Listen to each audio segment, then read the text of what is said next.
Ukrainian Air Force forces have identified and targeted a building in the village of Kazinka in Russia's Belgorod region, where Russian military personnel had gathered. 2 strikes by a MiG-29 fighter jet using French-made AASM Hammer air-to-ground bombs destroyed the building, eliminating all troops inside. Ukrainian pilots also struck positions of the occupying Russian army in other sectors of the front using US and French-manufactured bombs. Notably, the Ukrainian military has recently intensified strikes against Russian positions in both occupied territories and Russian border regions, primarily employing US and French aerial munitions. As a result, significant numbers of command posts, ammunition depots, military equipment, and personnel have been destroyed.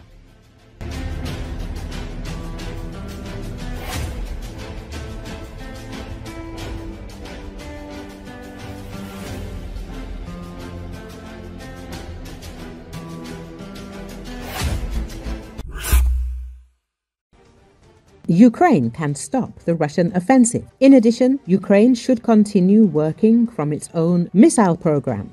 Former employee of the Security Service of Ukraine, military expert Ivan Stupak told Belgorod in an interview. They are already working on missile program at full capacity. When it is implemented, we will be able to talk about the potential for at least a partial halt to the Russian offensive, somewhere around 70%, he points out. Stupak emphasizes that the armed forces of Ukraine need to destroy targets at a distance of up to 300 kilometers from the front line.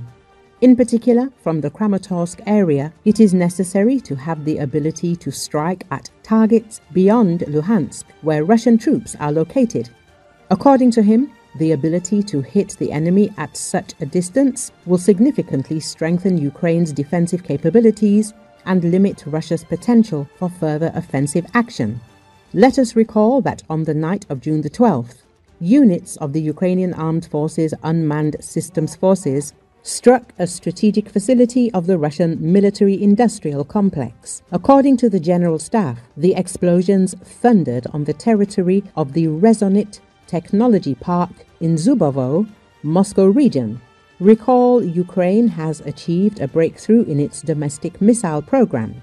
A new Ukrainian ballistic missile has completed a combat test, striking a Russian command post nearly 300 kilometers from the launch site, military analyst and director of the Center for Army, Conversion and Disarmament Studies, Valentin Badarak, revealed. The missile's development began in May 2022, with a successful test already conducted in the summer of 2024. According to Badarak, the system is now entering serial production. Badarak stated in a recent interview with Ukrainian news outlet Ukrinform on June the 10th. I don't know how many missiles we can expect per month or year. I think production will scale up very significantly, he said. He added that the missile carries a warhead weighing over 400 kilograms, which he called a very solid result. Secrecy shrouds the project, but based on previously leaked information and open-source analysis, experts are beginning to form a clearer picture of its capabilities. With a 300-kilometer range and heavy warhead, the missile marks a leap forward for Ukraine's ability to strike targets deep behind Russian lines, potentially reducing Russia's capacity for long-term warfare. This missile is clearly bigger than the ATACMS we currently have, Badarak noted, referring to the American-made Army Tactical Missile System. And most importantly, it has learned how to strike with precision.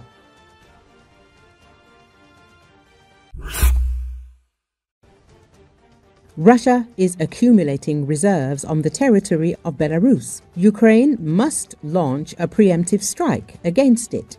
This statement was made by the former Deputy Chief of the General Staff of the Armed Forces of Ukraine, Lieutenant General Igor Romanenko, who worked on Ukrainian television as an expert.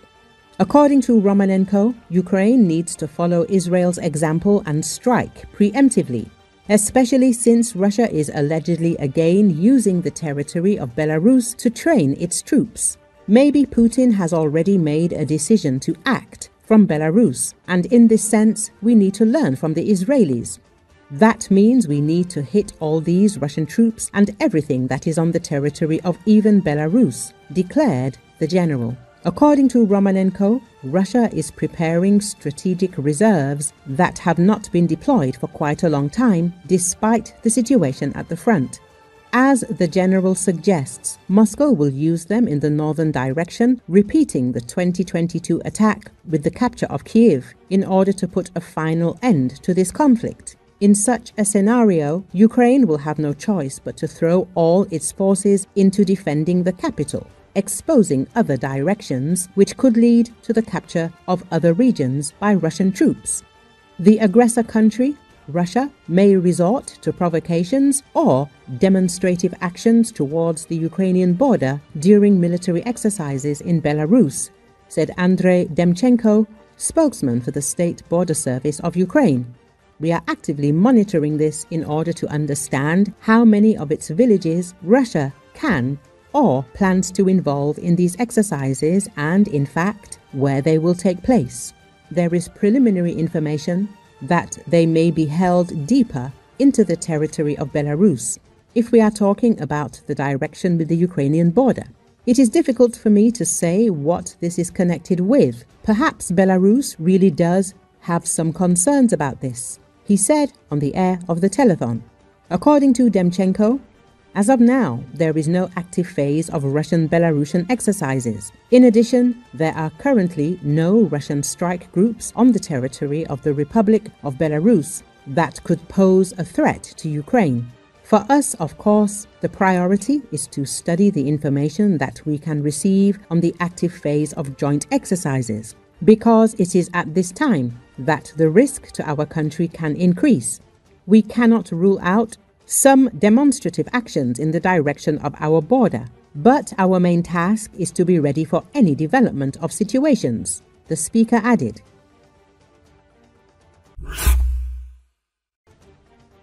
After Israel launched what is described as preventive attacks on Iranian military and nuclear targets last week, Russia's position appeared clear. The Ministry of Foreign Affairs in Moscow condemned what is called unprovoked military strikes against a sovereign UN member state, referring to Iran. The Washington Post writes that fears of possible geopolitical losses are growing in Russia amid the ongoing conflict between Israel and Iran. The US publication reports that the Russian elite understands that the current escalation could turn into a disaster for Moscow's main ally in the Middle East, Iran. Russian MP Konstantin Zatulin admitted that the situation is developing into a dangerous direction for Moscow.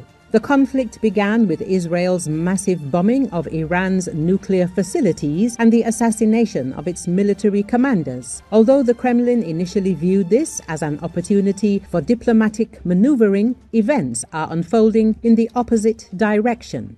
Russian analyst and ideologue Konstantin Malofeyev said only a summit between Putin and Trump can save the world from disaster. It's time for the Americans to leave Ukraine to us. The expert suggested that Russia could use its long-standing ties with Iran to bring Tehran back to nuclear deal talks in exchange for concessions from the US. The biggest danger is that any solution to the crisis risks Russia's position in the region. If Netanyahu can bring about regime change in Iran, the new government is unlikely to be as friendly to Moscow as the current Iranian regime. Even if the regime withstands the attacks, a nuclear arms race will begin in the Middle East, which is not in Russia's interests. It is difficult to imagine Russia winning here. Against the backdrop of losing positions in Syria, Iran's defeat would be an even greater blow. Of course, Russia should be friends with Iran because, in politics and in life, everything is very simple. Hawkish Russian TV personality Sergei Madan commented after the latest Middle East crisis escalated. If you have an enemy and your enemy has partners and allies, his partners and allies are automatically your enemies. There are no illusions about this, and there can't be any. Since Israel is a key ally of the United States, of course, we are interested in the weakening of Israel and helping its adversaries.